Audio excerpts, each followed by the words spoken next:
Hello, hello. Welcome back to Derps PHarm. Derpman82 here, and I'm here with Derp Squirrelly. Hello, Squirrelly. Hello. And a Derpy Fadman. Hello, Fadman. Hello. And I'm in a Derpy Tractor. Yeah, you are in a derpy tractor. You've been derping along, singing a song. Derping in a summer wonderland? I don't know. Yeah, so Squirrelly's been busy again, so we've moved on a month. Squirrelly's picking up some twigs from the neighbour's yard. But it got past midnight and he decided he'd plant some barley because we need straw for the animals. So he did that in a flying hurry. So Hitman and I we've been and purchased the soil information. And we're now going to lime and fertilize and roll so that we get the best possible yield from the barley fields. Because why wouldn't we? Basically.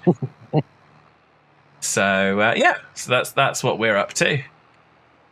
I'm gonna see what Hitman's doing there. Whether he's just gonna go straight over and make it a mess. I'm gonna go straight across. I'm just going straight across. Yeah. Okay. In that case, I'm gonna go and start on the north field because I don't think there's any much sense in me trying to run fertilizer spreading behind you and waiting.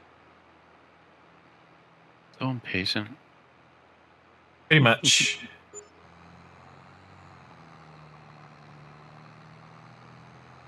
And I've got the crop sensor on the front, so we've got the crop sensor to sense for the fertilizer, because it's supposed to sense the state of the crops. Although they've only just been seeded, so yeah. I just noticed that environmental score. We get that bonus. It keeps going up with every load that I deliver. That's it. Good job. So I guess you're rewarded for cutting the forest down. Yes. You get money and extra money. Interesting. Or, I don't know, improving the environment by cutting all the trees down. Because that makes total sense, right? Oh yeah, totally. Because it was just at 1,200, then 1,300. Now let's see what the next one's going to be. I has a story to tell. It's a quick story though. Okay. You has a story and I has an update, so that's good. We can do those. Okay. Which do you want first? No, you do yours. That's fine. Okay. Well, start with a preface, and that is that a couple years ago, I was cutting some firewood outside my fence, and I heard this crackling and then a crash, and I look up, and the top of this huge tree, part of the top of it, because it had already fallen in a lightning storm before. Anyway, it came falling down, and it's just strange that I was standing nearby. And then yesterday, I thought gunshots, and I was, like, who the expletive is hunting on my land. And I turn and I look, and the rest of the tree I could just see it falling down between all the other trees. And when it hit, the ground jumped. And when I've heard people say that before, I never understood quite what it's like. But you could feel the shockwave in the ground, rattled the windows in the house. The trunk of the tree was 6 feet, like 2 meters in diameter. And that gives you some idea of the mass of that tree when it came down. And it just, wow, it was something else. Anyway. That's my story, and the fact that I saw both of them happen without being like near the tree, but close enough that it was nearby. It was just, what are the chances? Very slim. Yeah, that's kind of weird. Yep. Although anyway, I didn't actually see it, but that reminds me of when I was walking the dog in a thunderstorm, and all of a sudden there was this massive crack, and I thought it actually, no, it wasn't. It wasn't in a thunderstorm. It was just, there's this massive crack, and it sounded like a clap of lightning had just struck down beside you. There was a tree that had gone in one of the fields by the car park. Scared the absolute living daylights out of the dog. She ran. Fortunately, she ran to go to the car rather than to go out into the main road and get run over. But yeah, so similar-ish in a way, but yeah, it's amazing just how much can happen with nature. So, but yeah, I don't know what to do on this field. If I should keep going across? Nah, I guess not. You do what you do. I'm doing what I'm doing. You do Nature, you, baby. I'm doing. So, I'll be down there to catch up in a bit. But I'm gonna do this last bit of the field up here, and then I'm gonna do my little update because it ties in with something else up here. Oh yeah, so another update. I've the silage field. We've got the grass bales. I haven't wrapped them, but we've got those all there. Look, nice green rectangular marshmallows to be.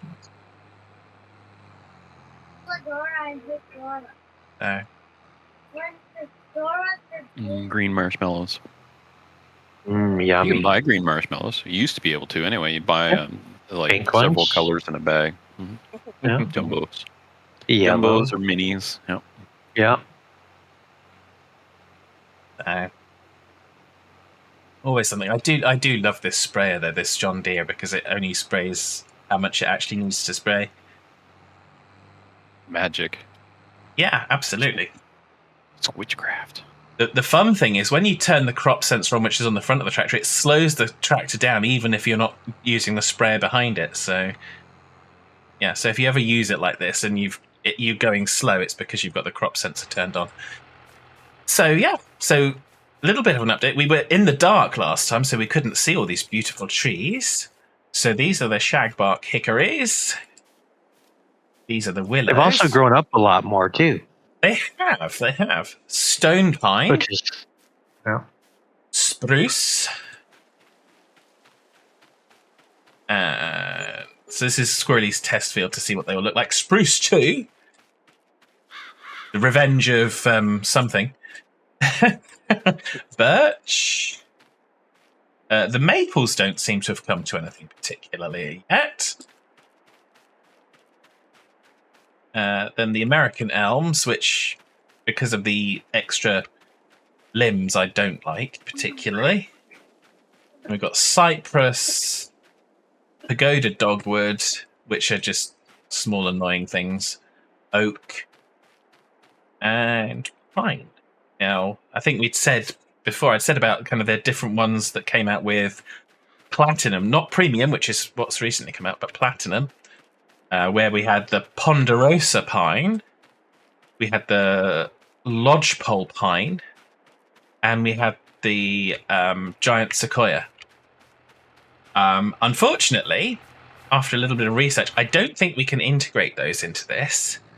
And the reason for that is that there doesn't seem to be a way. There's not like a dollar. So that for anyone that does modding, if you're referencing the data directory where the base game maps are, it's data dollar. But I couldn't find anything that was like DLC dollar to get to the DLC path and say, hey, I just want to reference this tree direct in the XML. So you then create a dependency on the DLC for your map. It doesn't seem to exist. So it seems the only way people have been able to do that has been to Be naughty Nellies. basically to decrypt and effectively steal. There's Danny Service Sprayer as well. To decrypt and steal the content of the DLC, which I'm not kind of prepared to do. I did download it from the point of view of to look to see if I could derive a path that would work legitimately and legally, but I couldn't figure that out. So, which is a shame, really. That kind of upsets me. But there we go. That's. Speaking of figuring out, I used the rest of the lime in the lime full thing, lime holder thingy. Do I need to go Silo? purchase some more, or is there now? just go to the silo. Just go to the silo and you can buy it right there. Yeah, if you go to the It'll side of the refill. silo, I you buy it can. at the silo. Okay. Yeah. Yeah, You can with a little spanner. the amount. So you can. So Oh yeah. we had like 300 and something liters in, which I grabbed. Is it the Yeah. same silo? And you Yes. can purchase it? Oh, okay. Yep. I didn't know that. Cool. That's why we got the Silas. But yeah, so that's so that's a bit disappointing. So if I had one ask for Giants, it would be to create a way that we could just use a dollar reference and kind of create a dependency on their content. And they might want to kind of say, yeah, we won't release the codes for how you access it until 6 months after the mod releases, or 6 months after the DLC drops, which is fine. But then you can use that DLC content in map mod making, and that seems to be the biggest driver behind a lot of this. Well, we're going to decrypt your stuff because people want to be able to use it. Not because we want to steal it and because we're being. It's just they come up with some cool stuff, and it'd be nice to integrate it into the maps and stuff that people are creating. But there we go. So that's my little please, Rant Giants. I suppose you could call it a rant, but it's just kind of it would be my wish if I could say I've got a wish for Giants, because it's I want to do it legitimately. I don't want to steal content because I don't think that's right. But by the same token, waiting years and years and years until they put it into the next base game for the modders to be able to use it also seems a little bit silly as well. But there we go. That could just be me. So, yeah. So we won't be able to integrate the new ones. And then, of course, there were, in the premium pack, there were even more new trees because I think I said about the beech. I haven't catalogued them all, but there's the beech. There's there's new oak trees as well. So yeah. So it's a shame, but there we go. That's the way it is, and that's the way it shall always be. Apparently, well, until enough people. Until it's not. Well, until enough people make an opinion and Giants actually listen to it and go, actually, you know what? That's not a bad idea. Yeah. But and unfortunately, kind of the way to do that is going to probably be the people that are stealing the content, because it's going, well, how do we kind of take away the excuse? So I don't agree with that. I don't think it should be done. But unfortunately, when people get left with, or feel like they're left with no choice, I mean, because I did a whole bunch of searching around looking for how do I do this properly, because it seems like it's a reasonable thing to me. There's DLC. I want to reference it in a map that I'm In your map. in a map or in something, and I can't. Or at least I can't find a way that I can that is legitimately documented anywhere. So just a shame. So, but there we go.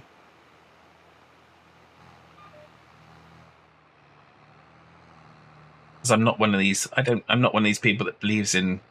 Oh yes, well we have an absolute right to it. No. Now, is it possible to use a DLC map that came with the pack that you want to use, and then edit the map, and then just basically change the map to whatever you want while still keeping the file structure in it? Something like that. I don't know. That's a chicken and egg thing, Hitman, because the DLC map is within the DLC. So you don't actually, the map doesn't, it's not like the map appears in the in-game, it doesn't appear in the in-game folder. It's within the DLC folder, which you haven't got a reference to, or that I can find you haven't got a reference to. So, yeah, so that, I love what you're thinking, but unfortunately you can't get access to the map to be able to determine what that is, because it's all in that same encrypted area. So, which is fine and dandy, and it's no problem, but it would just be nice to have a code of like DLC $/forestry pack or something like that, and then you can say, okay, well, then give us a list of, okay, well, this are the paths to get the trees, these are the paths to get the different textures, so the different meadow and things like that, because the different meadows in the different packs the grass looks different because it's got different flowers included in it. and some of it is, yeah, like I said, there's some really cool stuff in there. And it just then gives you the building blocks available. Yeah, it's just so weird that you can't even make a map using the DLC assets. Like, I don't know. Seems silly to me, but oh well, they're making their choices. I guess they don't want people just grabbing the stuff and from the DLC and putting it out as their own. Mods. And I would agree with that, which is why I think it should be referenced, not copied and imported. Because if you reference it and say, okay, which is what a lot of what's done when you're creating a map, you reference a lot of the stuff that's in the base game because that's what people have got. Yeah. If you don't do that, then you've got to create your own assets, and that's time consuming. So yeah. But we shall see, I guess.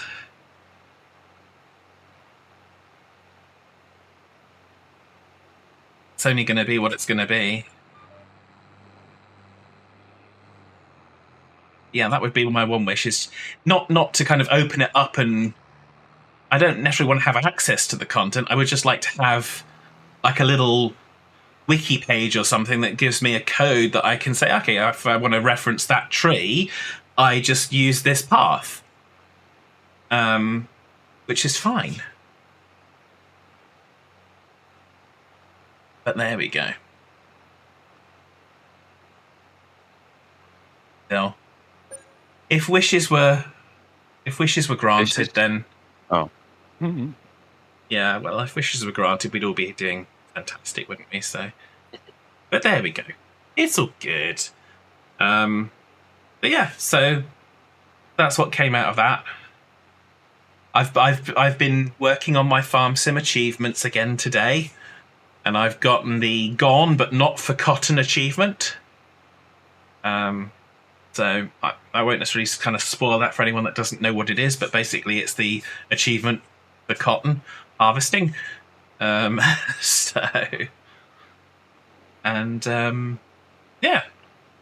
And I also got this, it's so easy, which, I mean, people should be able to figure out what that's about. So, yeah, it's so easy. Making money in this game. Well, think about the pun. I mean, it's like saying with all these barley fields, I can't believe it! But yeah, so the pun of it's so easy naturally lends itself to, you've seeded a certain amount of stuff. So,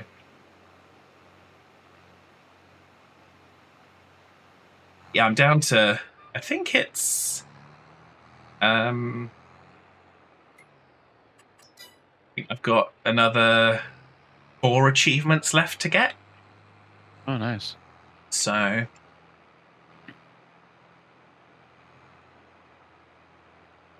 have a hard time getting the farm sim achievements because I just do not play the game single player. Boring single player. I like way more fun in multiplayer. It would seem more like a chore. Well, I mean, what I tend to do is if I'm going achievement hunting, then I'm going achievement hunting. So I'll happily create a save game specifically for the purpose of one achievement. So I'll create a save game. I'll get the 500,000. Is it 500,000? Yeah, 500,000. And I'll go and I'll get the cow shed and I'll put the amount of cows that I need to breed in it. I'll get the food for them and I'll run them through one cycle, and then in one breeding cycle, I've got the achievement. Mm-hmm. Then wipe that save and make another one. Exactly. Wipe that save, do the same thing for the sheep, do the same thing for the pigs, and all of a sudden you've managed to get those. I mean, people may consider that a little bit cheaty, but you're achieving the goal by doing it in the quickest possible means with the available funds that are given to you at the start of a game. Mm-hmm. So there you go. It's all about, I mean, if you think about, I mean, we talk about Star Trek often enough with me being here. Captain Kirk with the dreaded Kobayashi Maru test. He changed the parameters of the game so he could win. I'm not changing the parameters of the game by kind of changing the code, but I am changing the parameters based on, okay, well, if I'm going to do harvesting, if I've got to harvest a whole bunch of sorghum for an achievement, well, I'm switching off stones, I'm switching off weeds, because that is not useful to the purpose that I'm playing the game for at this precise moment in time. I want to maximize my yield and get the maximum amount of sorghum as quickly as possible. So, which I already have the sorghum achievement, so.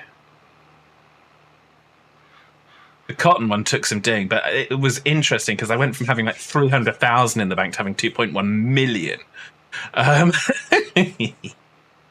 So, there we go. But again, these achievements and what they specifically are easily you can look that up online.